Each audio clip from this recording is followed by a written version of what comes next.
Bonjour à tous et bienvenue sur notre journal de fausses nouvelles que vous retrouverez quotidiennement sur IDF1. Première fausse nouvelle, panique à l'Élysée. Un terroriste s'est introduit cette nuit dans les appartements présidentiels, déclenchant la procédure d'alerte maximum des services de sécurité. Après vérification et grâce à l'intervention du RAID, on s'est aperçu que c'était Carla Bruni qui rentrait de boîte et qui ne voulait pas réveiller son mari, notre cher président Nicolas Sarkozy. Après Ségolène Royal, Lionel Jospin va aussi faire sa rentrée au Music Hall. Il prépare un album de reprise des chansons de Julio Iglesias et viendra les présenter dans 3 concerts exceptionnels au Zénith, juste avant le passage de Dorothée à l'Olympia, c'est-à-dire les 15, 16 et 17 avril prochains. En exclusivité, nous allons vous faire écouter quelques secondes de cet album que nous avons réussi à nous procurer. Je n'ai pas changé. Je suis toujours ce jeune homme étranger qui te chantait des romances, qui t'inventait des dimanches, qui te faisait voyager. C'était donc un extrait de l'excellent album de Lionel Jospin qui, je vous le rappelle, chante Julio Iglesias. C'est pas mal du tout d'ailleurs. Une autre nouvelle authentiquement fausse. Raymond Domenech vient d'être confirmé comme entraîneur de l'équipe de France de football pour les 5 prochaines années. Il a déclaré qu'il remerciait le Dalai Lama pour son intervention qui a été absolument décisive.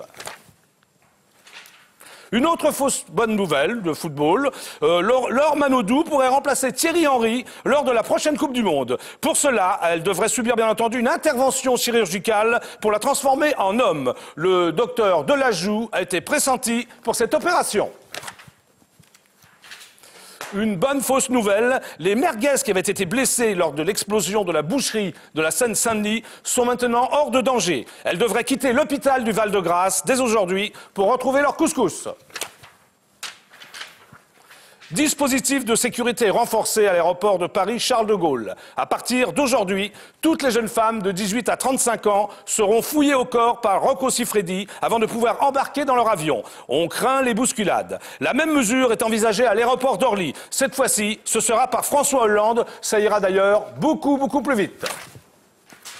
Le Monde maintenant, coup de théâtre aux États-Unis. Barack Obama vient de démissionner. Et oui, il envisage d'entrer dans l'équipe de basket des Chicago Bulls. Ségolène Royal a annoncé aussitôt qu'elle se portait candidate à la présidence des États-Unis et s'est inscrite dans une école spécialisée dans l'apprentissage intensif de l'anglais. Drame à Dubaï. Oui, quelques jours après son inauguration, la plus grande tour du monde s'est effondrée. D'après les premiers éléments de l'enquête, le béton armé qui la soutenait avait été désarmé par mesure de sécurité. Et enfin, terminons par une bonne nouvelle.